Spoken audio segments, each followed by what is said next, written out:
बच्चों, आज अपन बची हुई परिभाषाएं पढ़ेंगे, है ना। तो मैंने आपको 3 परिभाषाएं सिखाई थी। पहली परिभाषा आपको ध्रुव की सिखाई थी, वक्रता केंद्र, वक्रता त्रिज्या की सिखाई थी। अब इसके आगे की जो परिभाषाएं वो मैं सिखाऊंगी, बहुत IMP हैं। इन परिभाषाओं को अपन को ध्यान से सीखना है, लिखना है और इनकी प्रैक्टिस भी करनी है। क्या परिभाषा सिखा रही हूँ इसको ज़रा ध्यान से देखो। आज मैं परिभाषा आपको सबसे पहले मैं सिखाऊंगी वो है मुख्य अक्ष की परिभाषा। पहले हमको दोनों दर्पण बनाने आने चाहिए, तब हम मुख्य अक्ष बनाएंगे। हम अवतल दर्पण कैसे बनाएंगे कि अवतल दर्पण में ये जो परावर्तक का पृष्ठ होगा अंदर की तरफ बनाएंगे और बाहर की तरफ क्या बना देंगे अपन, ये पॉलिश बना देंगे। उत्तल दर्पण में हम क्या करेंगे, परावर्तक पृष्ठ बाहर की तरफ होगा और अंदर की तरफ हम क्या कर देंगे, ये पॉलिश वाली सतह बना देंगे।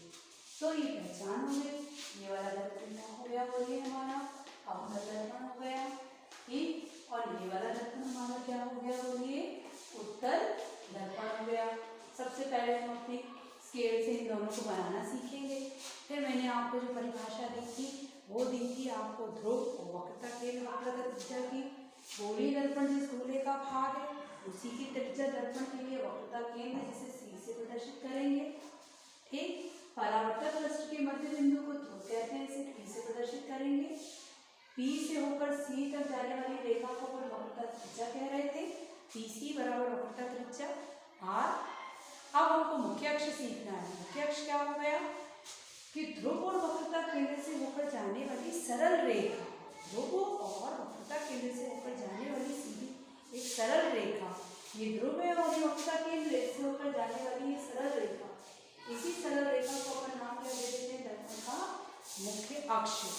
ध्रुव और वक्रता केंद्र से होकर जाने वाली सरल रेखा को दर्पण के लिए हमने क्या लिख दिया, मुख्य अक्ष लिख दिया। ध्रुव मतलब P, है ना, और वक्रता केंद्र मतलब कि C।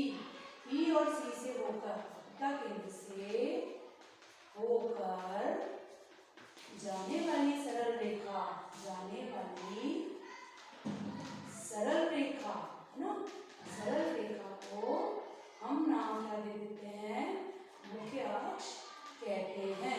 ये परिभाषा दोनों के लिए होगी बेटा, है ना। यहाँ भी देखिए उत्तल दर्पण, उत्तलीय दर्पण के लिए भी ये वक्रता केंद्र हो गया, ये इसका ध्रुव हो गया और इससे होकर जाने वाली ये सरल रेखा इसकी क्या हो गई, बोलिए मुख्य अक्ष हो गई। अब जो बहुत IMP है वो है फोकस बिंदु। इसे मुख्य फोकस बिंदु लिखा गया है पुस्तक में, वो ध्यान देने वाली बात है। मुख्य फोकस बिंदु क्या है, मुख्य फोकस बिंदु मुख्य अक्ष पर स्थित वह बिंदु, ये मुख्य अक्ष है क्योंकि सीधी सरल रेखा इस पूरी लाइन को आप मुख्य अक्ष करेंगे। P और C मैंने लिखे नाम है, लेकिन ये पूरी लाइन मुख्य अक्ष ही कहला रही है। तो मुख्य अक्ष पर स्थित वह बिंदु जिसपे दर्पण के आपतित प्रकाश किरण उससे टकराने या परावर्तन के पश्चात जाती है, वही दर्पण का मुख्य फोकस बिंदु है।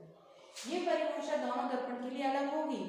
कैसे अलग होगी, जरा ध्यान दें कि यहाँ पर ये एक सीधी सरल प्रकाशित किरण रेखा आई और ये टकराने के पश्चात जिस बिंदु से जा रही है मुख्य अक्ष को, इसे तो आपने अवतल दर्पण का मुख्य फोकस बिंदु कह दिया।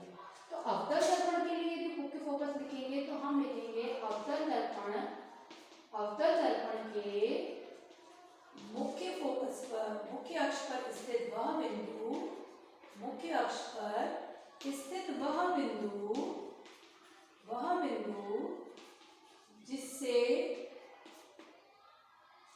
परावर्तन के पश्चात किरण, आपतित किरण परावर्तन के पश्चात होकर जाती है या गुजरती है। आपतित किरण परावर्तन के पश्चात होकर जाती है ना। इस बिंदु को अपन किससे दर्शाते हैं, अंग्रेजी के अक्षर F के द्वारा दर्शाते हैं।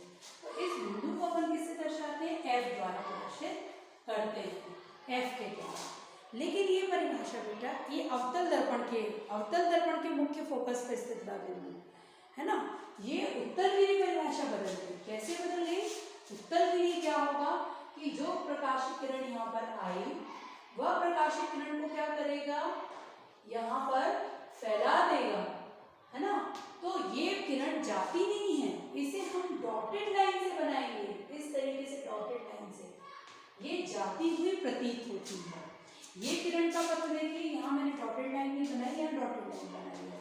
तो अवतल दर्पण के लिए मुख्य फोकस की परिभाषा बदल गई। अवतल दर्पण के मुख्य फोकस पर स्थित वह बिंदु जहाँ से प्रकाश की किरण परावर्तन के पश्चात जाती हुई प्रतीत कर रही है, जाती हुई प्रतीत कर रही है, वह उत्तल दर्पण के लिए मुख्य फोकस बिंदु। और अवतल दर्पण में वो जाती है और जाती हुई प्रतीत करती है। इन दोनों शब्दों में अंतर समझिए कि उत्तल दर्पण के मुख्य फोकस पर स्थित वह बिंदु या मुख्य अक्ष पर स्थित वह बिंदु है ना, जिससे आपतित किरण जाती हुई प्रतीत होती है। आपतित किरण जाती हुई प्रतीत होती है ना, आपतित किरण जाती हुई प्रतीत होती है, उसे उत्तल दर्पण का है ना, उत्तल दर्पण का मुख्य फोकस बिंदु कहते हैं। इसे भी एफ के द्वारा प्रदर्शित किया जाता है। अब एक और बहुत आई अपनी परिभाषा आती है फोकस दूरी की। तो फोकस दूरी क्या है? दर्पण के ध्रुव और मुख्य फोकस बिंदु के बीच की दूरी, मतलब पी एफ। पी एफ से अपन सूचित कर सकते हैं, पी एफ बराबर होती है फोकस दूरी। पी एफ दोनों के लिए मानी जाएगी, इसके लिए भी पी एफ बराबर क्या हो जाएगी? पी एफ बराबर होगी फोकस दूरी। पी एफ से आप समझ गए कि दोनों दर्पण के लिए सेम परिभाषा है। दर्पण के ध्रुव से लेके फोकस बिंदु तक के बीच की दूरी को दर्पण की फोकस दूरी कहते हैं। पी एफ बराबर फोकस दूरी। अब जो ध्यान देने वाली बात है वो ये है कि यहाँ पर देखिए, प्रकाश की किरण इस दिशा में आती है, दर्पण से टकराती है और उसकी विपरीत दिशा में आपको फोकस बिंदु मिल रहा है। ठीक, ये इस दिशा से आती है लेकिन विपरीत दिशा में फोकस बिंदु मिल रहा है, इसलिए यहाँ पर फोकस दूरी एफ का मान क्या हो जाता है? ऋणात्मक। फोकस दूरी एफ का मान ऋणात्मक होगा। यहाँ पर देखिए, इस दिशा से प्रकाश की किरण आई है और इसी दिशा में फोकस बिंदु प्राप्त हो रहा है, इसकी विपरीत दिशा में नहीं हो रहा है। तो प्रकाशिक की किरण में की दिशा में यदि फोकस बिंदु प्राप्त हो तो इसे आप ध्यान दीजिए, आपके यहाँ पर फोकस बिंदु का मान कैसा हो जाएगा? धनात्मक हो जाएगा, धनात्मक। तो फोकस दूरी जो रहेगी अवतल दर्पण के लिए ऋणात्मक हो गई, उत्तल दर्पण के लिए धनात्मक हो गई। प्रतिबिंबों के थोड़ा सा अंतर देखें।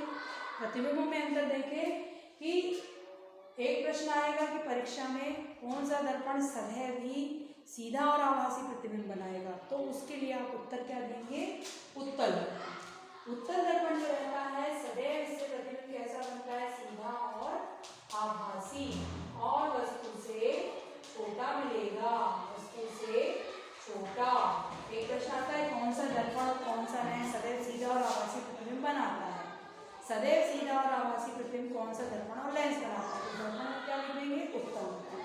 अवतल दर्पण के लिए वस्तु से कभी छोटा, कभी बड़ा, कभी बराबर, कभी बहुत बड़ा प्रतिबिंब भी मिलता है, एक समान नहीं मिलता है ना। और वस्तु का प्रतिबिंब वास्तविक भी मिलता है, उल्टा भी मिलता है, और एक स्थिति में आभासी भी प्रतिबिंब हमको प्राप्त हो जाता है। तो ये वाला ध्यान देने वाली बात है कि सदैव सीधा आभासी और छोटा प्रतिबिंब कौन दे रहा है? वह हमेशा उत्तल दर्पण ही हमें दे रहा है ना। लेकिन ये प्रतिबिंब को अपन पर्दे पर प्राप्त नहीं कर सकते हैं क्योंकि ये आभासी किरणों से बने हैं। आभासी प्रतिबिंब को पर्दे पर प्राप्त नहीं कर सकते। उत्तल दर्पण वस्तु से छोटा, वस्तु से बड़ा, वस्तु के बराबर, है ना, ये प्रतिबिंब बनाता है। ठीक है, वैसे तो हमेशा वास्तविक और उल्टा ही प्रतिबिंब बनता है ना, वास्तविक और उल्टा। पर एक स्थिति इसलिए आती है जब P और F के बीच में वस्तु को रखेंगे तो यहाँ पर आभासी प्रतिबिंब भी हमको प्राप्त हो जाता है। तो ये हमारे दर्पण की परिभाषा है। दोनों परिभाषा अपन सीख ले, पुनः दोहरा ले कि मुख्य अक्ष क्या है?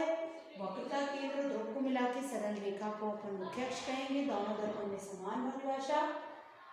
फोकस बिंदु की परिभाषा, अवतल के लिए मुख्य अक्ष पर स्थित वह बिंदु कि प्रकाश की किरण परावर्तन के पश्चात उससे होकर जाती है।